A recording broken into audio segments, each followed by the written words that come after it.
Thank you, colleagues.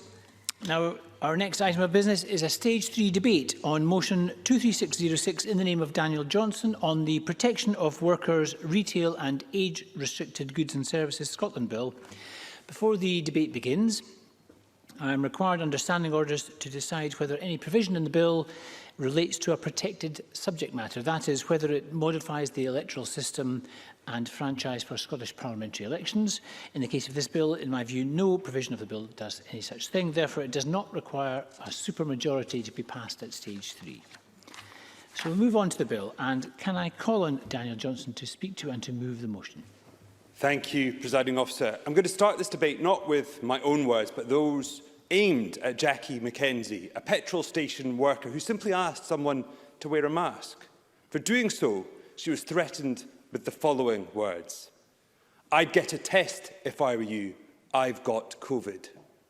Sadly, her experience is far, far from being unique. Shop staff have been spat at for asking customers to social distance, and stock has been deliberately smashed in retaliation for item limits being imposed.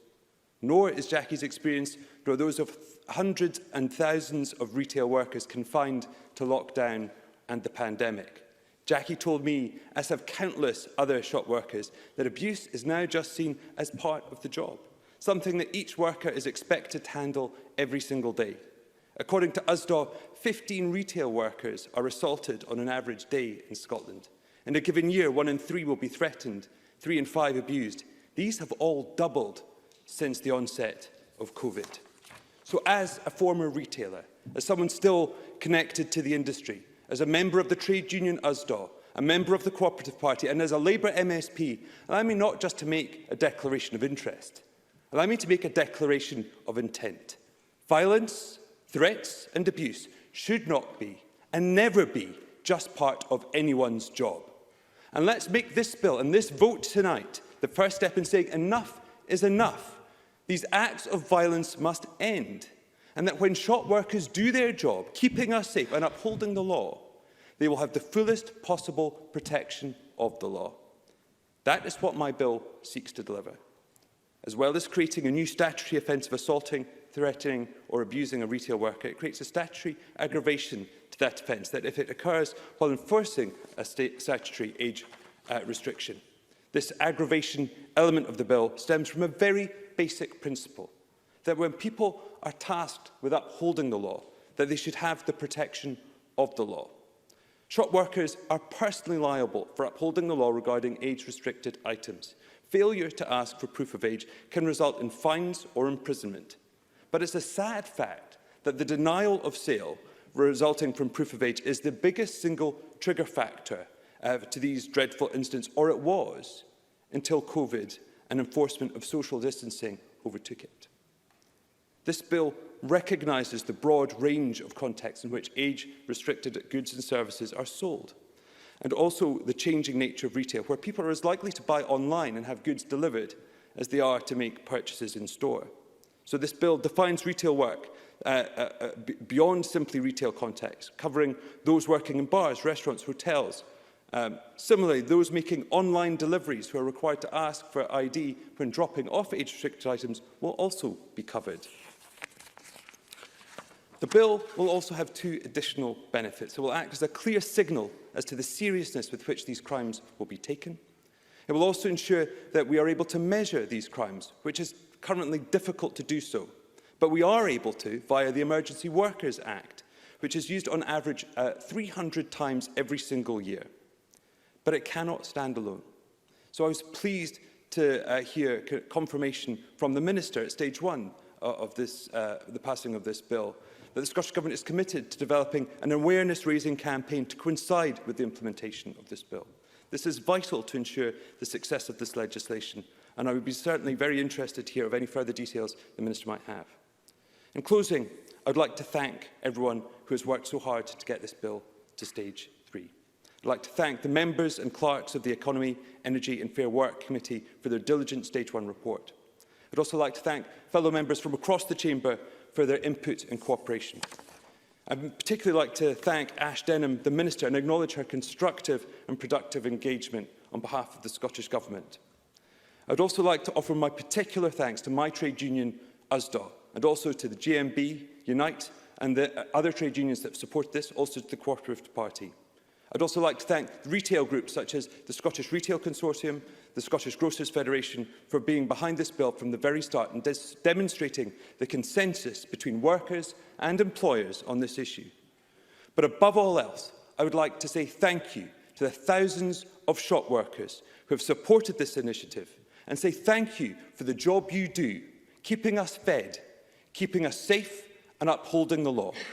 And finally, Presiding Officer, I better remember to move the motion in my name, that the Retail and Age-Restricted Goods and Services Act Scotland be passed this evening. Thank you very much. Thank you. Can I now call on the Minister, Ash Denham, to be followed by Maurice Coulton. Thank you, Presiding Officer.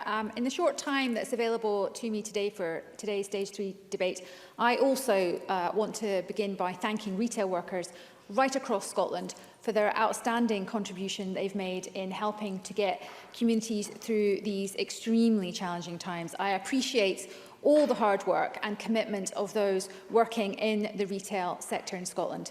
And I think it's more the case even so now because of the increased number of infections we've seen across Scotland and the pressures that bring onto all of us, including those who are serving communities in retail. Presiding Officer, I want to thank the excellent scrutiny that was undertaken of the bill by the Economy, Energy and Fair Work Committee, the clerks to the committee and to all of those who gave evidence. And finally, I want to give credit to Daniel Johnson for managing to navigate the Members' Bill process, which I'm sure is not easy, with the help from officials in the Non-Government Bills Unit. It's no mean feat to get a Members' Bill to this point, and so I congratulate Daniel for managing to do that. Presiding Officer, this bill has progressed through scrutiny in the midst of COVID-19, and that has undoubtedly helped to shape how that scrutiny has been undertaken. And at all times, but especially at the moment, workers in retail roles should feel safe, supported and protected by our criminal laws.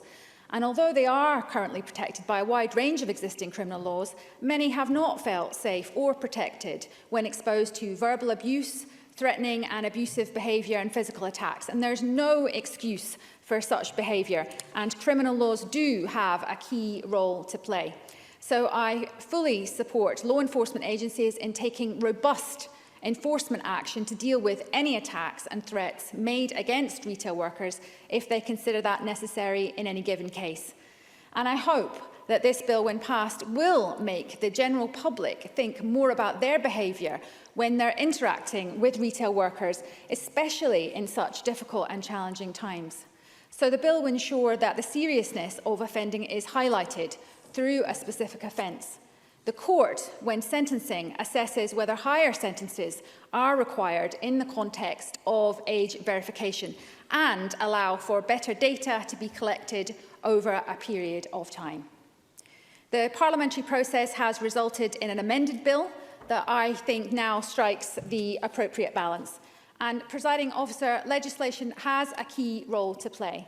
But it is not the answer to everything, and that is why the Scottish Government is developing an awareness-raising campaign which will highlight the importance of reports being made when retail workers are attacked, threatened or abused during the course of their work. And I'll be able to give members more information on that shortly. But, Presiding Officer, the Scottish Government is supporting this bill at decision time, and I urge all MSPs to do likewise. Thank you. Thank you, Minister. I call Maurice Golden to be followed by Pauline McNeill. Thank you, Presiding Officer. This debate is a fitting opportunity to recognise the enormous contribution retail workers have made to keep Scotland going during this pandemic. Throughout lockdowns, they have kept us fed, supplied with medication, and often provided people with some of their only human contact. We owe them all a huge debt of gratitude. Sadly, it is far too common that retail workers face abusive and even violent behaviour. One statistic in particular illustrates just how common it is. The Scottish Grocers Federation found that an astonishing 99% of workers had experienced incidents of violence, of physical abuse. By anyone's measure, that is a staggering number. And with the average shop worker abused, threatened or assaulted over 20 times a year, according to USDA, there is a clear need to act. It has been encouraging to see support from across the Chamber for greater protection, even though there have been points of disagreement. The inclusion of the obstruct or hinder provision would have created a new offence, risk diluting special protections given to emergency workers and overlapped with existing offences. With hinder or obstruct removed, I am pleased that the SNP can now join us in supporting the bill. However, there is a dangerous irony here, because the maximum penalty in the bill is 12 months imprisonment or a £10,000 fine. But the SNP's presumption against short sentences means there is effectively a ban on sending anyone to prison who's convicted under the new law.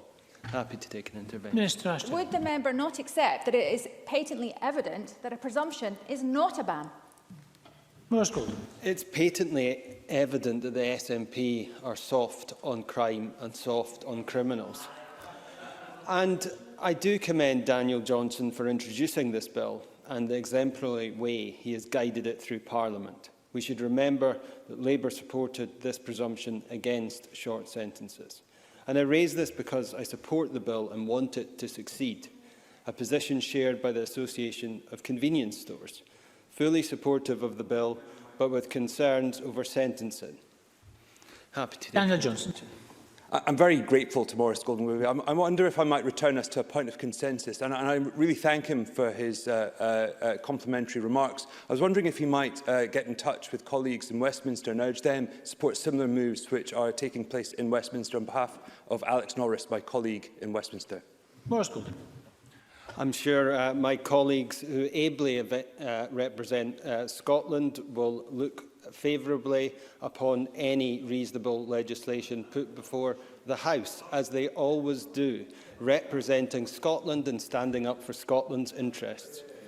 But if the bill is to act as a deterrence, it must not just be soft justice. As I noted at stage 1, sentencing alone is not enough, and there needs to be a serious look at how incidents can be cut through rehabilitation programmes for offenders dependent on alcohol and drugs, especially given the rising trend involving intoxication. One final point, and perhaps the most important for tackling abusive behaviour over the long term, is ensuring incidents are properly reported. We have heard much about the low rate of reporting previously raised by myself and others, such as the Federation of Small Businesses. According to their research, 28% of businesses have experienced threatening behaviour, but just 1 in 10 actually report it. The hope is that by creating a new statutory offence, there will be greater legal clarity, and thus victims will be encouraged to report incidents. That will be crucial both to monitoring the effectiveness of the bill and to recognising where any further interventions might be necessary, such as adjusting sentencing. Presiding Officer, in closing, let me thank Daniel Johnson for bringing this bill forward. It enjoys cross-party support because it seeks to do what is right, protecting shop workers who keep this country going and allowing them to work free from fear and violence. And the Scottish Conservatives very much look forward to supporting this bill today. Thank you very much. And can I call Pauline McNeill to be followed by John Finney? Pauline McNeill. I want to give a huge thanks to Daniel Johnson and the Scottish Government for coming together and making sure that this Parliament is focused on the needs and the rights of key workers, retail workers. 56% of them are women, and as a whole, they are some of the lowest paid in the country, many with no unions to turn to. So this legislation, I believe, sends out a message that retail workers are important in our economy and they should be protected. Matt Hancock said that COVID-19 death rates amongst male shop workers were 75% higher than the general population and 60% higher in women. And that's why it provoked him to introduce masks for the first time. At Christmas, many shop workers don't even get 24 hours off as they're back for the Boxing Day sales. So I think part of the ongoing work to recognise the work and the conditions that shop workers often work under, and to recognise that there's a lot of work here to be done too.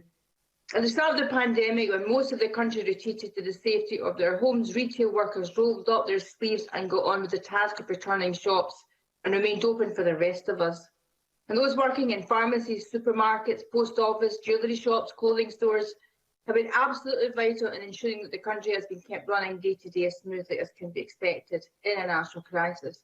They deserve our gratitude and our respect. And while most of the public do appreciate their work, unfortunately, as we've heard, some do not.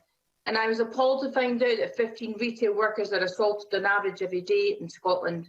Throughout this pandemic, I've been shocked to read some of the abuse that has been faced by shop workers. Interim results from the Retail Trade Union, USDAW, my very first union, Freedom from Fear survey over 2,000 retail staff indicating abuse towards shop workers has risen during the pandemic. And 76% of those questions said abuse has been worse than normal, and over half said they had been threatened by a customer. Totally unacceptable. Outrageous reports of workers being told by customers that they have the virus, as we've heard from Daniel Johnson in the case of Jackie. And one national retail experienced over 100 incidents a day of threats of coughing and spitting. Clearly, this kind of abuse cannot continue and heavily affects the mental and physical well-being of frontline shop workers, and understandably some say they feel anxious to go into work. In late November last year, a Co-op spokesperson said that violence, abuse and antisocial behaviour had become normalised and was at unprecedented levels. And the Co-op reports 133 abuse incidents a day on average. And the supermarket has invested £70 million in security measures for staff across the UK, including body-worn cameras. It's shocking that the abuse has been so severe, they've all felt the need to do this. So this kind of antisocial behaviour is absolutely unacceptable, and some of it has been fuelled by conspiracy theories.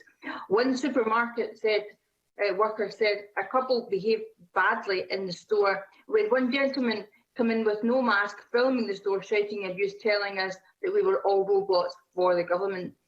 Sadly, there are many workers who have come to believe that the abuse they experience from the public at work is just part of the job, and it so often goes unreported to the police. But hopefully this bill will create a public perception that retail workers will no longer be fair game for abuse.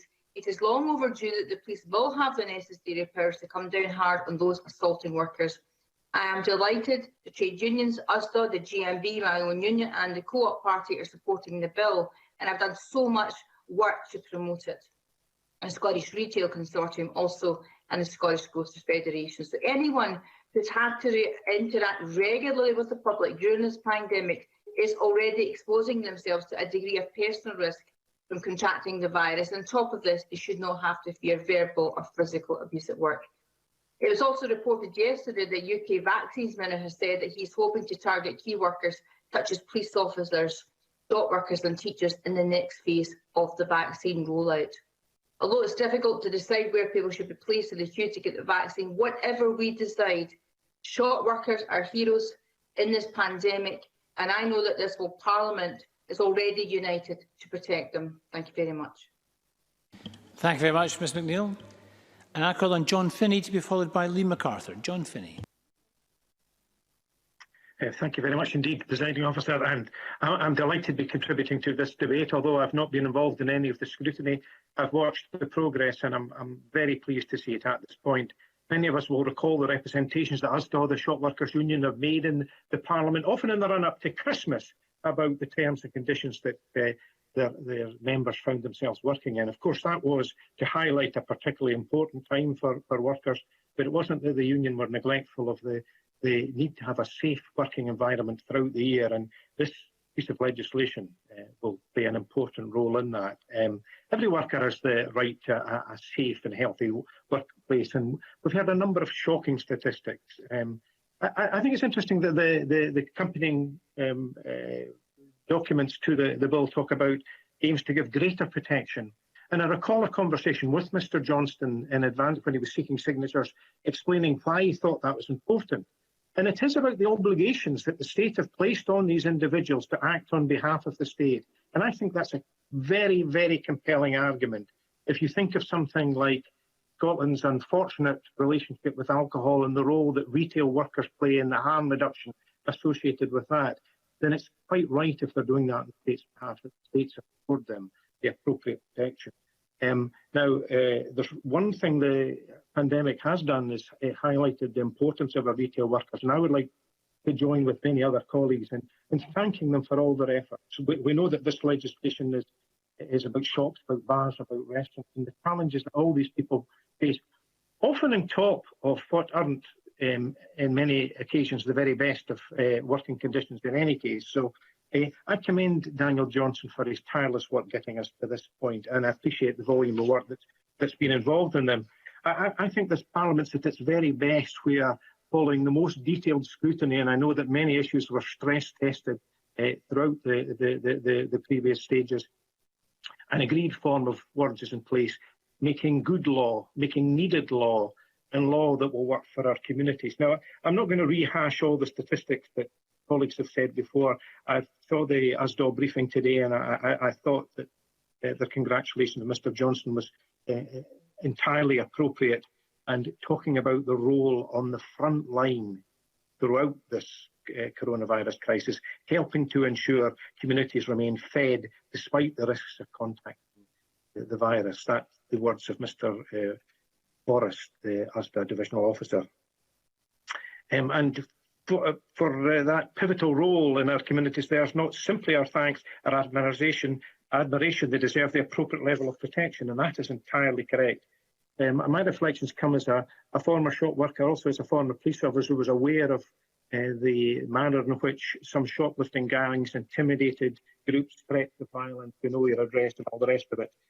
So some of the examples given, the very graphic examples given, are the most unacceptable circumstances for anyone to be finding themselves working in, particularly when many people would assume that a shop is a relatively safe place of work. Now, one of the quotes we have said is the pandemic has brought out the worst behaviour in folk. I think it's also brought out the best behaviour in folk and hopefully caused some people to evaluate what is important and what's not important. Putting a loaf of bread on the table and, importantly, who gets it there is what's important. So can I conclude, President Officer, by thanking everyone who's got us to this point, particularly to Daniel Johnson, who in a very short time will be rightly lauded for his contribution to supporting a key workforce and making things better. As to describe it as groundbreaking legislation to protect retail staff, I congratulate him on worthy, well-earned outcome for all his hard work. Thank you. Thank you, Mr Finney. And I call Liam MacArthur to be followed by James Kelly.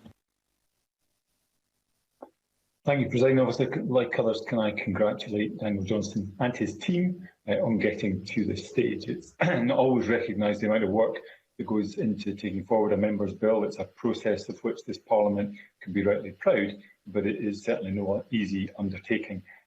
From our work together on the Justice Committee, I know how committed Daniel Johnson is to using the powers of this Parliament to improve the lives of those we represent. It is a principle very much reflected in the bill we are considering this evening.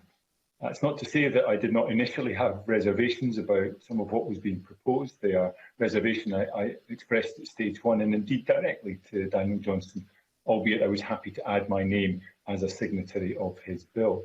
The draft bill was certainly flawed, but it deserved to be consulted on, scrutinised and improved. That, I'm pleased to see, is what's happened, and I pay tribute to the committee for their part that they played. While the argument for the protections contained in this legislation was being put long before COVID came to dominate our lives, the pandemic, as others have said, certainly helped reinforce and crystallise the case.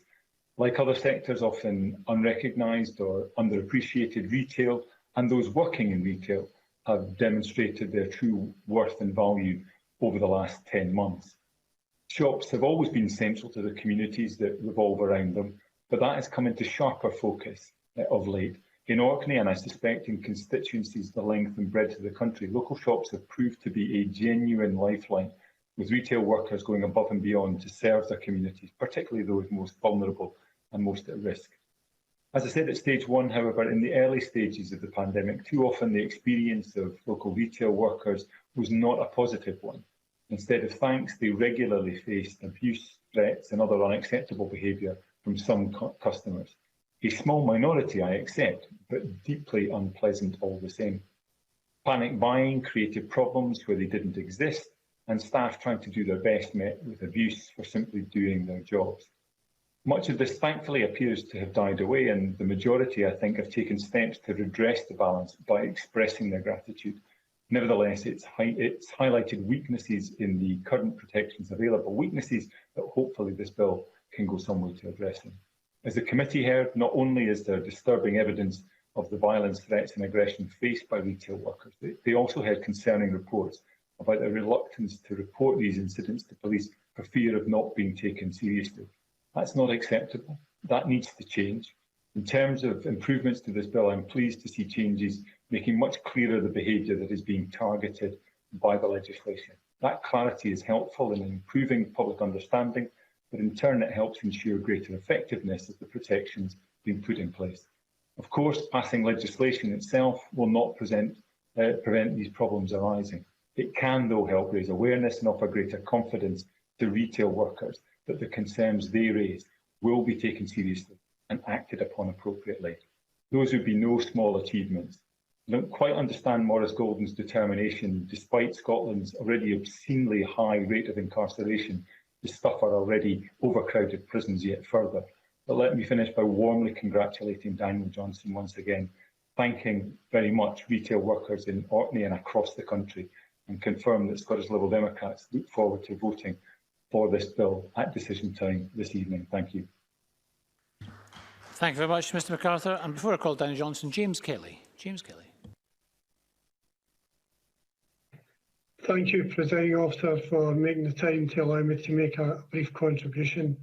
The point of Parliament is to make a difference, and in passing this bill shortly of Daniel Johnson's, Parliament will make a great deal of difference to retail workers throughout the country, who, as other speakers have said, have been subjected to unacceptable levels of abuse and attack. I want to congratulate Daniel Johnson on his success in bringing this bill through the Parliament. There's a significant amount of work involved. I was lucky enough to be with him on Leith Walk at the Co-op when he launched his members' bill, and it's been an arduous campaign by Daniel to see this through to a conclusion. I know he's been ably supported by USDA and the Co-op Party, who will very much welcome tonight's progress. I think, as other speakers have said, the pandemic has shone a light on the important role of retail workers.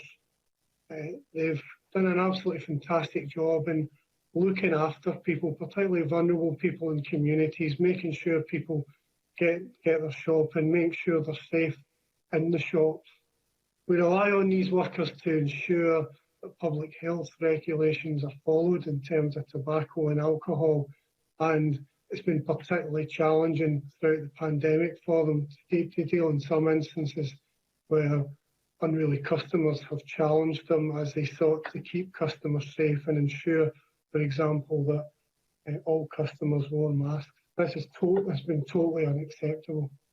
And it's right, therefore, that at decision time we pass this legislation, which will make a difference. It will be welcomed by retail workers.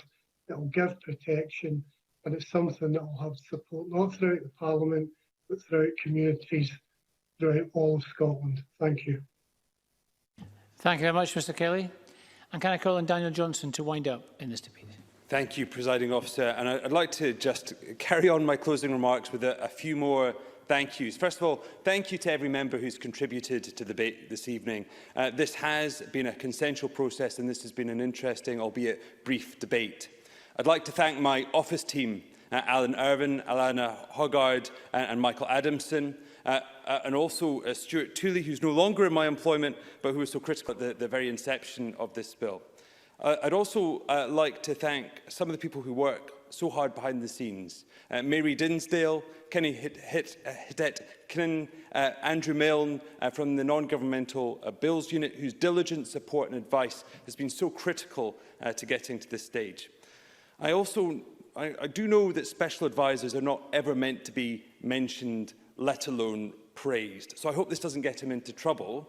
But John McFarlane has done a huge job in terms of facilitating constructive dialogue and engagement with the government. So I'll leave that there.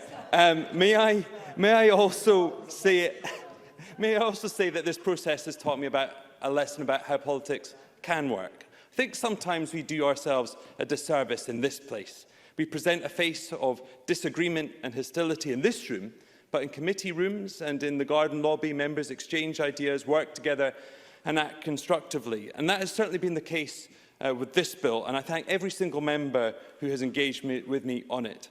But I think we should all reflect about how we can present our politics in this more constructive element. If we present a politics of division to Scotland, we can only ever expect to be confronted by division in return. This whole process, and not just this debate, has also demonstrated that we do care about retail workers, that we care about how they're treated and that we value the sector.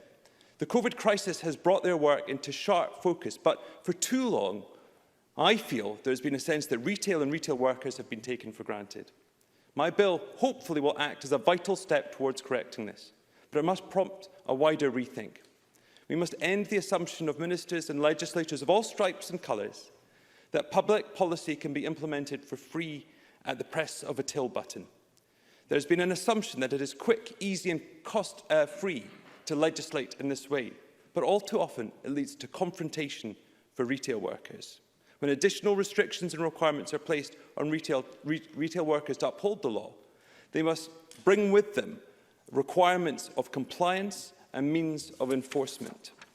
Passing my bill will improve the situation for workers by improving the clarity of the law, seriousness of the penalties, response from the police and the recording of these crimes. But there are more fundamental social issues at play. There is a sense that those wearing a name badge, standing behind the counter, are fair game. This deeper social issue must be tackled. This is an important step towards giving retail workers the focus and attention they deserve.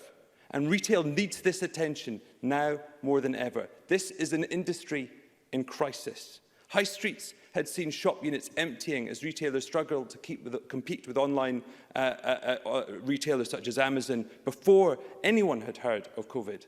But since the pandemic, the sector finds itself policing social distancing at the very same time that lockdown accelerates these pre-existing threats to their industry. More than 10,000 jobs have been lost from retail in Scotland over the last 5 years. And across the whole of the UK, some fear as many as 250,000 jobs could go as a result of the pandemic. Any other industry facing this level of disruption, this level of job losses, would have ministerial task forces, support funds and action plans. However, this industry emerges from the pandemic, it needs to be taken seriously by Parliament and by government.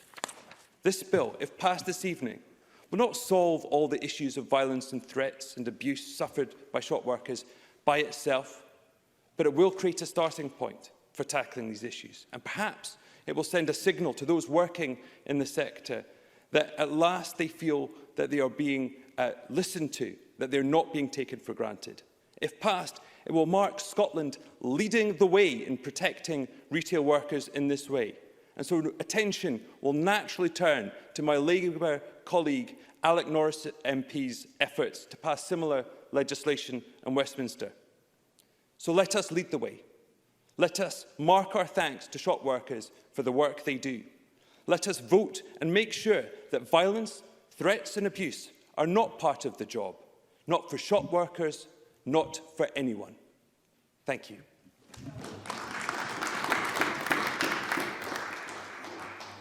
Thank you very much. And that concludes our debate on the Protection of Workers Bill. The vote on this bill will come at decision time, to which we will come shortly.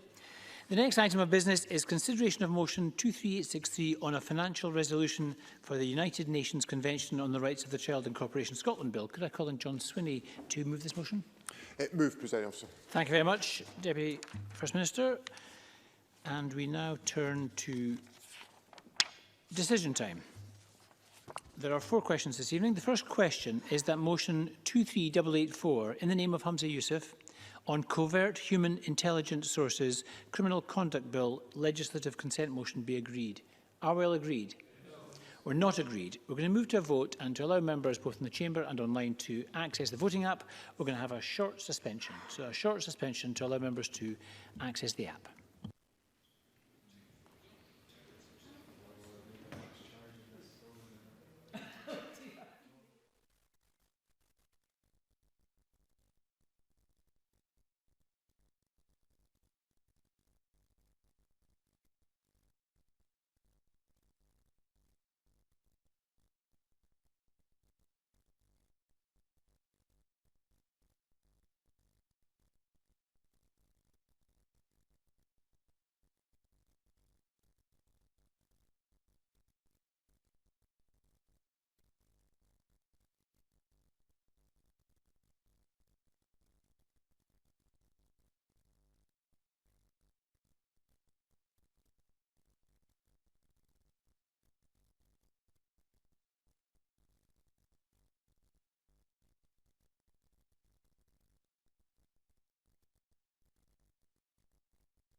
Thank you, colleagues. We are now back in session.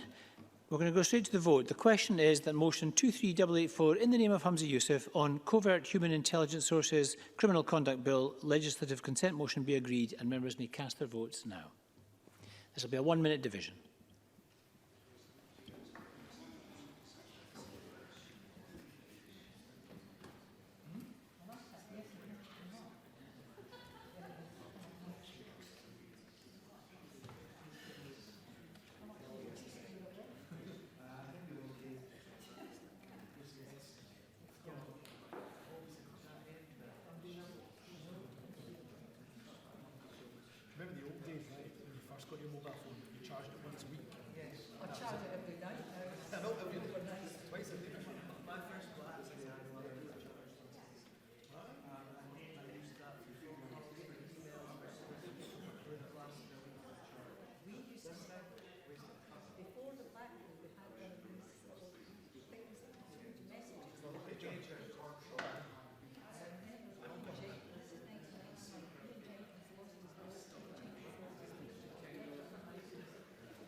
Thank you. That vote is now closed.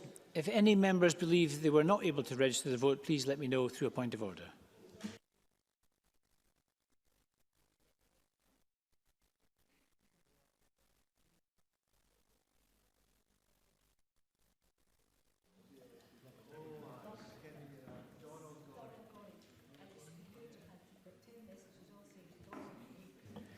Can I call Fiona Hislop to make a point of order? Fiona Hislop. Presiding officer, I would have voted yes. Thank you, Ms Hislop. You would have voted yes. I'll make sure that vote is added to the voter roll there. Thank you.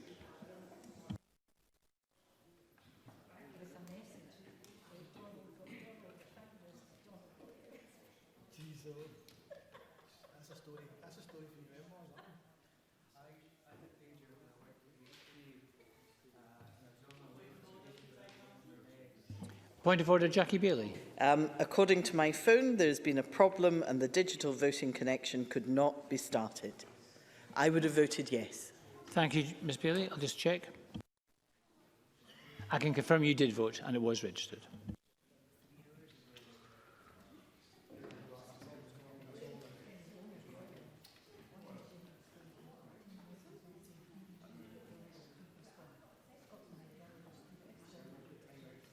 Finlay Carson, point of order. Finlay Carson.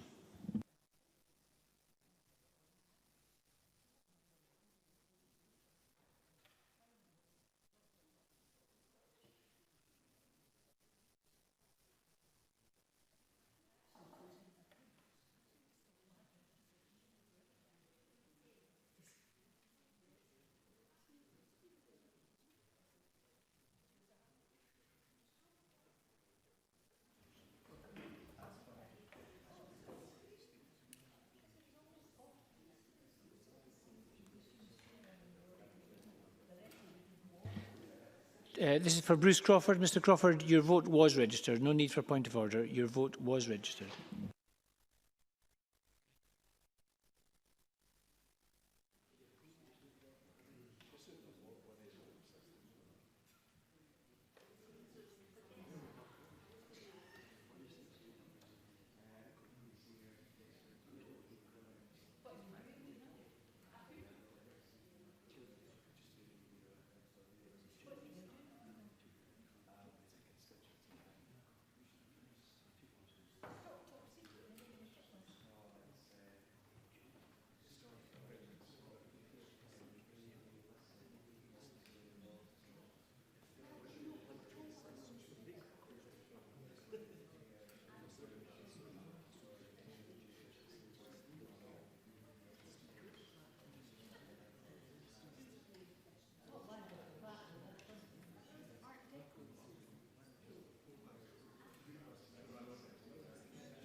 I'm going to try Finlay Carson one more time. Finlay Carson for point of order.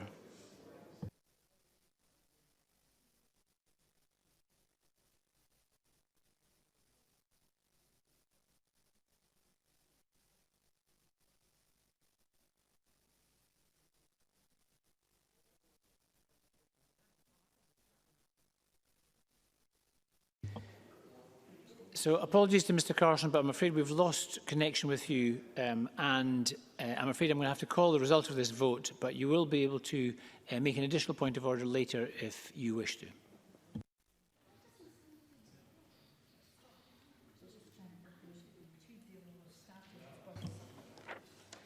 Thank you. The result of the vote on motion 23884 in the name of Humza Yousaf is yes 92, no 27. There were no abstentions and the motion is therefore agreed. The next question is the motion 23883 in the name of John Swinney on United Nations Convention on the Rights of the Child and Corporation Scotland Bill at stage 1 be agreed. Are we all agreed? Yes. We are agreed. The next question is that motion 23606 in the name of Daniel Johnson on protection of workers, retail and age-restricted goods and services Scotland Bill at stage 3 be agreed. And because this is legislation at stage 3, we will go to a vote. So members can access and exercise their votes now. This is on Daniel Johnson's Protection of Workers Bill.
Thank you. That vote is now closed. If members believe they were not able to access the voting app, please let me know.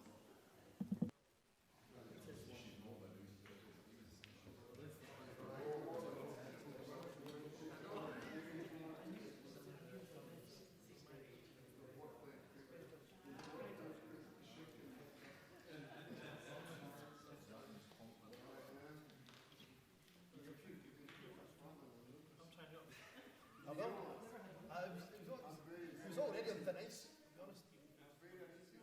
Works too closely with the opposition.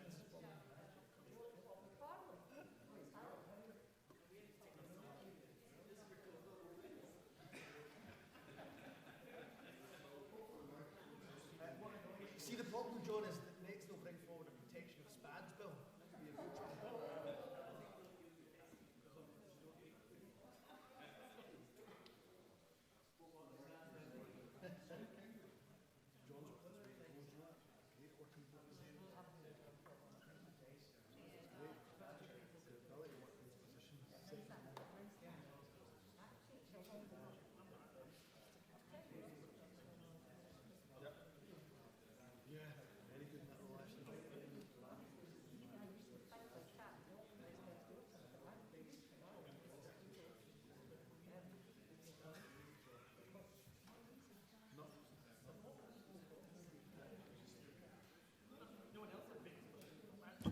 Thank you, colleagues. The result of the vote on motion 23606 in the name of Daniel Johnson is yes 118. There were no votes against, there were no abstentions. The motion is agreed and the Protection of Workers, Retail and Age-Restricted Goods and Services Scotland Bill is passed.